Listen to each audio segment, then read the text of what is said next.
Chapter 20। Ayan तिलिस्मी में जानवरों के इलाके में जाकर वहां एक गोरिल्ला से लड़ता है और उसे मार देता है। अयान बहुत ज्यादा घायल हो गया था। ज्ञान के याद दिलाने पर वह घाव ठीक करने वाली गोली खा लेता है, जो कि उसने बूढ़े बाबा से बनवाई थी। उसके बाद वह उस गोरिल्ला के अंदर से उसका तिलिस्मी पत्थर निकाल लेता है और उसे अपने लॉकेट में रख लेता है। दरअसल तिलिस्मी जानवरों के पत्थर हथियार बनाने में काम आते हैं। जितना ज्यादा शक्तिशाली तिलिस्मी जानवर होगा उसे उतना ही शक्तिशाली और उच्च स्तर का हथियार बनेगा। फिर वह ज्ञान से कहता है, मैं इससे ही लड़ने के बाद बहुत ज्यादा थक गया हूं, मेरी ऊर्जा खत्म हो गई है। अगर मुझे आगे और लड़ाई करनी है तो मुझे कुछ देर आराम करके अपनी ऊर्जा को वापस से जमा करना होगा। यह सुनकर ज्ञान कहता है, ठीक है, तुम कुछ देर आराम कर सकते हो और तुम अपनी थकावट दूर करने वाली गोली भी खा लो। ज्ञान की बात सुनकर अयान थकावट दूर करने वाली गोली खा लेता है और वहीं पर बैठकर आराम और साधना करने लगता है। कुछ देर बाद अयान सामान्य हो जाता है और अपनी जगह पर खड़ा होकर कहता है, अब मैं तैयार हूं, और वह जंगल में किसी और जानवर को ढूंढने के लिए आगे बढ़ने लगता है। कुछ देर बाद उसे एक भेड़िया मिलता है। अयान उससे भी लड़ता है और कुछ देर बाद उसे भी मार देता है। इसी तरह अयान को प्रशिक्षण करते करते शाम हो जाती है। अयान एक पत्थर से टिककर बैठा था और लंबी लंबी सांस ले रहा था। उसके शरीर पर कई घाव थे और वह बहुत ज्यादा थक लग रहा था। उसके शरीर पर खून ही खून लगा हुआ था। अयान ज्ञान से कहता है, आज से पहले मैंने कभी भी इतनी लड़ाई नहीं लड़ी है। अब मुझे पता चल रहा है कि असली लड़ाई क्या होती है। आज तो मैं कई बार बाल बच्चा हूं। अगर तुम मुझे सही से प्रशिक्षण नहीं देते और मैं उनसे ऐसे कभी नहीं लड़ पाता। मुझे आज की लड़ाई लड़के समझ में आ गया है कि मुझे अपने ऊपर अभी भी बहुत ज्यादा कम करना है। ज्ञान अयान की बातें सुनकर उसे कहता है, मुझे यह सुनकर बहुत ज्यादा खुशी हो रही है कि तुम्हें पता है कि तुम सर्वश्रेष्ठ नहीं हो। तुमसे भी अच्छे कई लोग हैं और तुम्हें अपने ऊपर मेहनत करनी है। जो योद्धा अपनी कमियों और गलतियां को स्वीकार करते हैं और उन्हें सुधारते हैं, अपने ऊपर मेहनत करते हैं, वह ही उच्च स्तर तक पहुंचकर एक शक्तिशाली और कुशल योद्धा बन पाते हैं। ज्ञान की बातें सुनकर अयान बहुत ज्यादा खुश होता है और कहता है, तुम आजकल मेरी कुछ ज्यादा ही तारीफ करने लगे हो ज्ञान। यह सुनकर ज्ञान कहता है, अब तुम अपने ऊपर इतनी मेहनत कर रहे हो तो इतनी तारीफ तो बनती ही है। ज्ञान की बातें सुनकर अयान और भी ज्यादा खुश हो जाता है और कहता है, यह सिर्फ मेरी मेहनत के कारण ही नहीं, तुम्हारे कारण भी है। अगर तुम मेरे पास नहीं होते तो मुझे अपनी असली मूल शक्ति के बारे में पता ही नहीं चलता और मैं अभी भी एक कमजोर बच्चा ही होता। इसलिए मेरे यहाँ तक आने में सिर्फ मेरा ही नहीं तुम्हारा भी योगदान है। तुम्हारा बहुत बहुत धन्यवाद जो तुम मेरे साथ हो और मेरी इतनी ज्यादा मदद कर रहे हो। यह बात सुनकर ज्ञान कहता है, एक तो तुम मुझे भाई कहते हो और दूसरी तरफ मुझे धन्यवाद बोलकर पराया कर रहे हो। मैंने तुमसे कितनी बार कहा है कि तुम्हारी मदद करना ही मेरा काम है। बार बार मुझे धन्यवाद बोलने की जरूरत नहीं है, समझे? अयान कहता है, अच्छा ठीक है, अब मैं तुम्हें धन्यवाद नहीं बोलूंगा। फिर वह आगे कहता है, मैं पूरी मेहनत करूंगा ताकि जब मैं वापस जाऊं तो माम बाबा मुझे देखकर मुझ पर गर्व करें और मुझे उस अमर को भी सबक सिखाना है। उसे अपने आप पर कुछ ज्यादा ही घमंड है, मैं उसे जरूर हराऊंगा।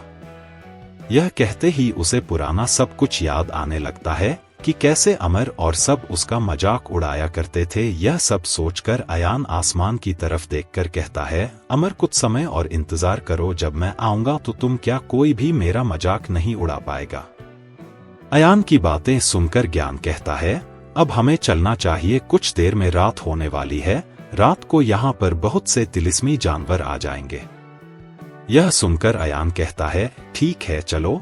फिर अयान और ज्ञान बूढ़े बाबा के पास जाने लगते हैं। अयान घर पहुंचकर बूढ़े बाबा को आज जो हुआ वह सब कुछ बताता है। अयान की बात सुनकर बूढ़े बाबा आश्चर्यचकित होते हुए कहते हैं, तुमने आज 3 तलाश में जानवरों को हराया ही नहीं, मार भी दिया। यह तो बहुत ही चौंकाने वाला है। क्योंकि पहले तुमने कभी भी किसी जानवर का सामना नहीं किया है और आज पहले दिन ही तुमने 3 तिलिस्मी जानवरों को मारा है। यह कोई छोटी बात नहीं है। आगे जाकर तुम जरूर एक बहुत बड़े योद्धा बनोगे। ये सुनकर अयान कहता है, बहुत बड़ा योद्धा नहीं, सबसे बड़ा योद्धा, ऐसा योद्धा जो कभी किसी ने देखा ही ना हो। इसके लिए भले ही मुझे कितनी ही मेहनत क्यों न करना पड़े, मैं करूंगा। यह सुनकर बूढ़े बाबा कहते हैं, ठीक है, सबसे बड़ा योद्धा मुझे पता है।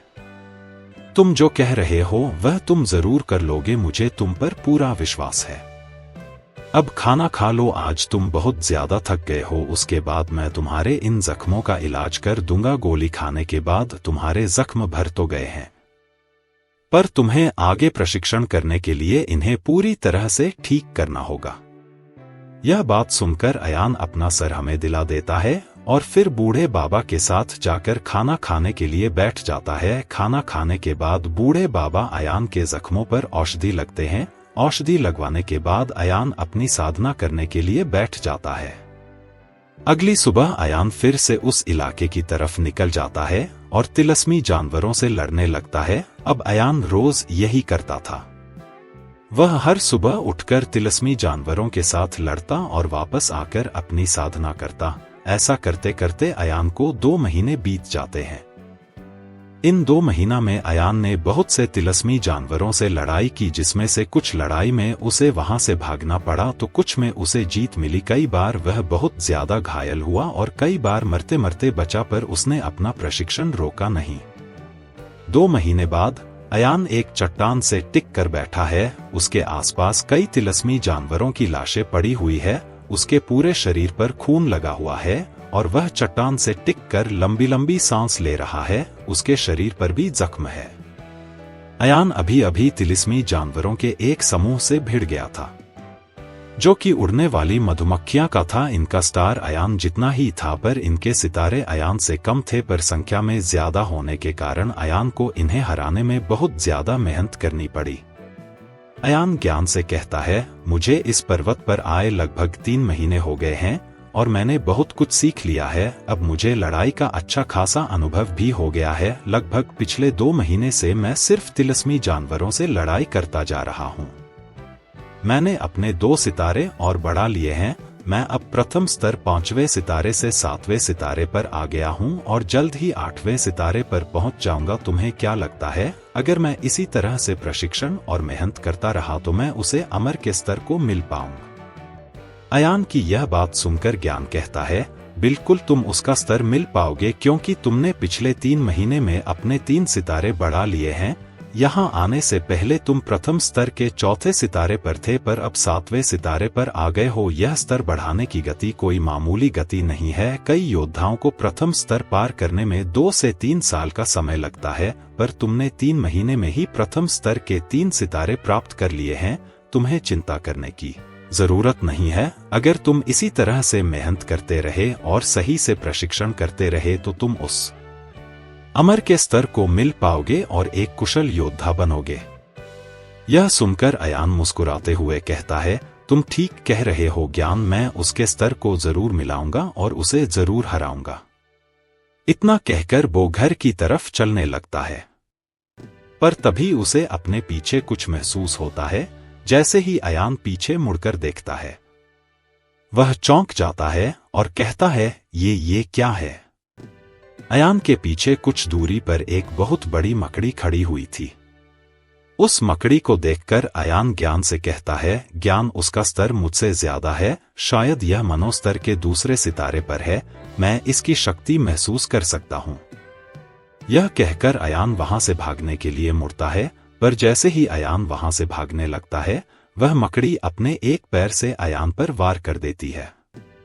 उसकी रफ्तार अयान से बहुत तेज थी, क्योंकि अयान एक प्रथम स्तर का योद्धा था, वही वह मकड़ी मनोस्तर पर थी। इसी कारण अयान उस वार से बच नहीं पाता और उस वार के लगते ही दूर जाकर एक पेड़ से टकराकर गिर जाता है और उसके मुंह से खून निकलने लगता है। दोस्तों, अगर आपको यह स्टोरी पसंद आ रही है तो सब्सक्राइब करना ना भूलें।